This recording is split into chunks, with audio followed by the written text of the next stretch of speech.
Hello everyone, आपका स्वागत है आपके अपने यूट्यूब चैनल लर्न विद प्रीत चौधरी में। आज के क्लास में हम पढ़ेंगे राजस्थान जीके और राजस्थान जीके में वो सारे इम्पोर्टेंट क्वेश्चंस पढ़ेंगे जो आपके एग्जाम में आएंगे। इसमें हम Rajasthan history, art and culture और इसमें पॉलिटी सब कवर करेंगे। राजस्थान की ज्योग्राफी भी पढ़ेंगे और वो सारे जो टॉपिक हैं वो कवर करेंगे जो आपके एग्जाम के लिए काफ़ी इंपॉर्टेंट होंगे। उसमें एग्जाम में है वो क्वेश्चन बनते ही बनते हैं। ये क्लास है आपके रीट के एग्जाम के लिए काफ़ी इंपॉर्टेंट होगी। इसमें आप देखिएगा कई तो क्वेश्चन है वो एज इट इज आएंगे। साथ में ये आपके हाई कोर्ट एलडीसी के लिए और आपके ईओआरओ एग्जाम के लिए, इसके लिए भी काफ़ी इंपॉर्टेंट होने वाली है। तो चलिए क्लास स्टार्ट करते हैं और सारे जो इम्पोर्टेंट क्वेश्चंस है वो पढ़ेंगे और साथ साथ में इसके क्वेश्चंस के साथ साथ में जीके के जो इम्पोर्टेंट फैक्ट्स होते हैं वो भी हमें कवर करेंगे। तो चलिए, हमारा फर्स्ट क्वेश्चन है, राजस्थान राज्य डेयरी विकास निगम की स्थापना है वो निम्नलिखित में से किस वर्ष में की गई थी? 1985, 1972, 1975 और 1978। आप अपना आंसर है वो कमेंट बॉक्स में कमेंट करें और साथ में क्लास के लास्ट में अपने जो क्वेश्चंस है वो हमें बताइएगा कि आपके कितने क्वेश्चंस है वो राइट हुए हैं। तो इस क्वेश्चंस का आंसर होगा ऑप्शन 3। 1975 में है वो राजस्थान राज्य डेयरी विकास निगम की स्थापना हुई थी। तो राइट आंसर ऑप्शन 3। अगला क्वेश्चन, निम्नलिखित पशु उत्पादों में से कौन सा एक राजस्थान का मुख्य पशु उत्पाद है? मांस, अंडा, चमड़ा और दूध। तो आपका राइट आंसर होगा ऑप्शन 4। दूध है वो राजस्थान का एक मुख्य पशु उत्पाद है। तो राइट आंसर ऑप्शन 4। आगे बढ़ते हैं, रणकपुर के जैन मंदिर से संबंधित अभ्यारण्य कौन सा है? यानी जो रणकपुर के जैन मंदिर है वो किस अभ्यारण्य में आते हैं? तो संबंधित अभ्यारण्य है दर्रा अभ्यारण्य, सीता माता अभ्यारण्य, कुंभलगढ़ अभ्यारण्य और सरिस्का अभ्यारण्य। तो इनमें से देखें तो दर्रा अभ्यारण्य है ये आपका कहाँ होता है? कोटा में पड़ता है। और अगर रणकपुर के जैन मंदिरों की बात करें तो ये कहाँ पे है? ये है पाली में। तो अब आप ये देखिएगा कि दर्रा अभ्यारण्य तो हो ही नहीं सकता क्योंकि ये तो कोटा में आ गया। सीता माता अभ्यारण्य ये आपके प्रतापगढ़ में है, तो प्रतापगढ़ में है तो ये भी आपका नहीं हो सकता। कुंभलगढ़ अभ्यारण्य ये आपका राजसमंद में है और सरिस्का अभ्यारण्य इसकी बात करें तो ये आपके अलवर में है। तो आप देखेंगे कि दर्रा अभ्यारण्य नहीं हो सकता क्योंकि कोटा में, सीता माता अभ्यारण्य प्रतापगढ़ में और सरिस्का अभ्यारण्य अलवर में। अब बात करें कुंभलगढ़ अभ्यारण्य है ज्यादातर है वो आपके राजसमंद में है, बाकी पाली में भी ये फैला हुआ है। पाली और थोड़ा सा भाग उदयपुर में भी ये फैला हुआ है। तो आपका राइट आंसर हो जाएगा ऑप्शन 3, कुंभलगढ़ अभ्यारण्य।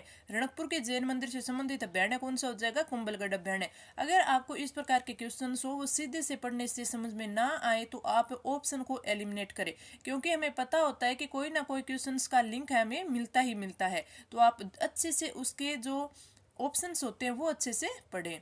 आगे बढ़ते हैं, निम्नलिखित में से किस एक के लिए सरिस्का प्रसिद्ध है? यानी सरिस्का अभ्यारण्य है वो किस पक्षी पशु के लिए प्रसिद्ध है? सारस के लिए, हरा कबूतर, काला तेंदुआ और सफेद बाघ।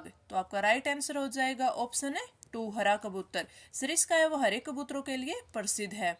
आगे बढ़ते हैं, निम्नलिखित में से किस अवसर पर जलवा पूजन किया जाता है? विवाह के अवसर पर, शिशु जन्म के कुछ दिनों के बाद, मुंडन संस्कार के अवसर पर और बच्चे के विद्या आरंभ के अवसर पर। तो आपका जो जलवा पूजन होता है ये शिशु के जन्म के कुछ दिन बाद किया जाता है जलवा पूजन। तो इसका राइट आंसर हो जाएगा ऑप्शन 2, शिशु जन्म के कुछ दिनों बाद। ज्यादातर ये है वो लड़के के जन्म के कुछ ही दिनों बाद है वो जलवा पूजन किया जाता है। आगे बढ़ते हैं, राजस्थान का तेजाजी पशु मेला निम्नलिखित नस्लों में से किस एक नस्ल के लिए प्रसिद्ध है? आपके जो राजस्थान के पशु मेले हैं वो काफ़ी इंपॉर्टेंट है क्योंकि उनमें से क्वेश्चन क्या क्या बनेंगे। एक तो ये बन सकता है कि जो पशु मेला है वो किस स्थान पे है, स्थान बन जाएगा। दूसरा है जो पशु मेला है वो किस नस्ल के लिए प्रसिद्ध है। और तीसरा ये बनेगा कि पशु मेला है वो किस तिथि को लगता है। तो ये क्वेश्चन है आपको मतलब किस तिथि या माह में लगता है, तो ये आपसे काफी इंपॉर्टेंट होते हैं। इस 3 प्रकार के क्वेश्चन आपसे पूछे जाते हैं। तेजाजी पशु मेला है वो चोकला भेड़, मुर्रा भैंस, नाचना ऊंट और नागौरी गाय। तो आपका राइट आंसर हो जाएगा ऑप्शन 4, नागौरी गाय। तेजाजी पशु मेला है वो नागौर के पर्वतसर में भरता है और ये किस नस्ल के लिए है, नागौरी गाय के लिए प्रसिद्ध है। तो आगे बढ़ते हैं। पर्युषण पर्व किस धर्म से संबंधित है? ये पर्व है ये जैन धर्म, सिख धर्म, हिंदू धर्म और बौद्ध धर्म। तो आपका राइट आंसर हो जाएगा ऑप्शन है फर्स्ट, जैन धर्म। तो पर्युषण पर्व है वो जैन धर्म के लिए संबंधित है। अब आपने देखा होगा कि मैं आपके इसमें जियो के भी क्वेश्चन है, हिस्ट्री के भी क्वेश्चन है, आर्ट एंड कल्चर के भी क्वेश्चन हैं और आगे आपके पॉलिटिकल के भी क्वेश्चन आएंगे। ये जितने भी क्वेश्चन है ये काफ़ी इंपॉर्टेंट होते हैं क्योंकि इन टॉपिकों से क्वेश्चन बनता ही बनता है। अब हमारे सिलेबस में पूरी हिस्ट्री होती है, ज्योग्राफी होती है, आर्ट एंड कल्चर होती हैं। तो अपन ये आता है हिस्ट्री में पढ़ते हैं। अब हिस्ट्री में आप देखिए कि इसमें वंश दिया होता है, चौहान वंश, गुर्जर प्रतिहार वंश, ये सारे वंश, सिसोदिया वंश सारे दिए होते हैं। लेकिन उनसे क्वेश्चन बने ना बने, लेकिन आपने देखा होगा कि मॉडर्न हिस्ट्री से क्वेश्चन जरूर बनते हैं। जैसे एकीकरण हो गया, प्रजामंडल हो गया, प्रमुख व्यक्तित्व हो गए, और 1857 की क्रांति हो गई, और आपकी चित्रकला हो गई आर्ट एंड कल्चर में। तो इन टॉपिक से क्वेश्चन बनते ही बनते हैं। तो आपसे अगर पूरी हिस्ट्री याद ना हो, लेकिन ये जो आपके मॉडर्न हिस्ट्री के कुछ टॉपिक्स है ये आपको जरूर याद होने चाहिए क्योंकि इनसे क्वेश्चन बनते ही हैं। और बच्चों को याद भी है यही कम होते हैं क्योंकि जो वंश होते हैं वो कहानी कहानी में याद हो जाते हैं, लेकिन ये याद करने ज़्यादा ज़रूरी है क्योंकि इनसे आप मान के चलो कि ये 500 पेज का हुआ, इनमें 500 पेज में से ही 10 क्वेश्चन से मुश्किल से आते हैं। इनसे अगर ये 100 पेज के भी है, आपके इतने होते नहीं है, लेकिन अगर 100 पेज के भी है तो भी इसमें देखिएगा का ज़्यादातर क्वेश्चन है वो इन्हीं से बनते हैं। तो आपके इस क्वेश्चन का राइट आंसर हो जाएगा ऑप्शन फर्स्ट। आगे बढ़ते हैं। और जो भी इंपॉर्टेंट फैक्ट्स होते हैं इनसे संबंधित, जैसे आपको 1857 की क्रांति, 1800 क्रांति में किस रियासत से कौन से थे, वो भी मैं आपको फैक्ट्स के आधार पर, ट्रिक्स के आधार पर अपने टेलीग्राम पर प्रोवाइड करवाते रहती हूँ। जैसे प्रजामंडल हो गया, तो प्रजामंडल में इनके अध्यक्ष है वो कौन कौन से थे, किस सन में थे, कौन से हमारे राज्य में हुए प्रजामंडल की स्थापना, कौन से हमारे राज्य से बाहर हुई, इन सभी ये फैक्ट्स है आपको ट्रिक्स के हिसाब से मैंने टेलीग्राम ग्रुप पर डालती रहती हूँ। तो आप वहाँ से भी इन्हें ज़रूर याद करें। आगे बढ़ते हैं। जिला जिसमें प्रसिद्ध भरथरी मेला आयोजित होता है, कौन से जिले में भरथरी मेला आयोजित होता है? दौसा, अलवर, भरतपुर और जयपुर। तो आपका राइट आंसर हो जाएगा ऑप्शन 2 अलवर। अलवर में भी अभी देखिए भरथरी मेला है ये आपके सरिस्का अभ्यारण्य में, सरिस्का अभ्यारण्य में लगता है। तो ये कहाँ हो गया? अलवर में हो गया। तो आपका राइट आंसर हो जाएगा ऑप्शन 2 अलवर। आगे बढ़ते हैं। भोगलिया, कुलाबो, सांकेला और गोणवट किसके प्रसिद्ध प्रकार हैं? तलवार के, बर्तन के, लाख की चूड़ियों के और पगड़ी के।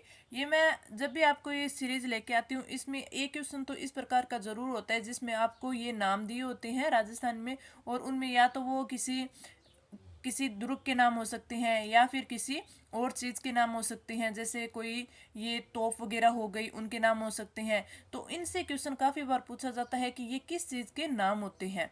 तो भोगलिया, कुलाबो, सांकेला, गोणवट ये हैं वो तलवार के नाम है। तो आपका राइट आंसर हो जाएगा ऑप्शन फर्स्ट है तलवार के नाम। आगे बढ़ते हैं। निम्न में से असंगत को छांटिए। दही आदि मंथनी की लकड़ी को, छोटी रई को क्या बोलते हैं? झेरनी। भोजन रखने के लिए लकड़ी का बना पाटा क्या होता है? बाजोट। साधुओं का भोजन करने का चौड़ा चपटा पात्र होता है पातड़ा।